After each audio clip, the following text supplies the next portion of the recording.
કે શિક્ષણ વ્યવસ્થામાં ખામી છે. અને જો શિક્ષણ વ્યવસ્થાની ખામીઓ એક શિક્ષણ મંત્રી સુધારી નથી શકતો તો એ શિક્ષણ મંત્રીના પદ ઉપર રહેવા માટે લાયક નથી. તો એને રાજીનામું આપવું જોઈએ ને આપવું જોઈએ. અહીંયા કોઈ દંભ રાખવાની જરૂર નથી. પેલું સોંગ મૂવીમાં બહુ સારું લાગે કે મેં દેશ નહીં ઝુકને દૂંગા, પરંતુ અહીંયા હકીકત એવી છે કે અમે દેશના યુવાઓ આગળ નહીં ઝૂકીએ. દેશના યુવાનોની માંગણી છે કે શિક્ષણ મંત્રી રાજીનામું આપે.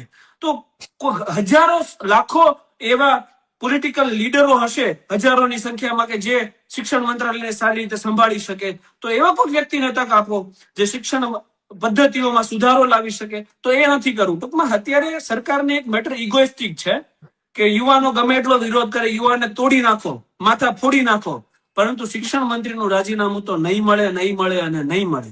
પણ આજનો યુવા છે એ ગમે એ સહન કરી લેશે. પાછું બીજું આવે છે કે પોલીસ ઉપર પથ્થર મારે છે.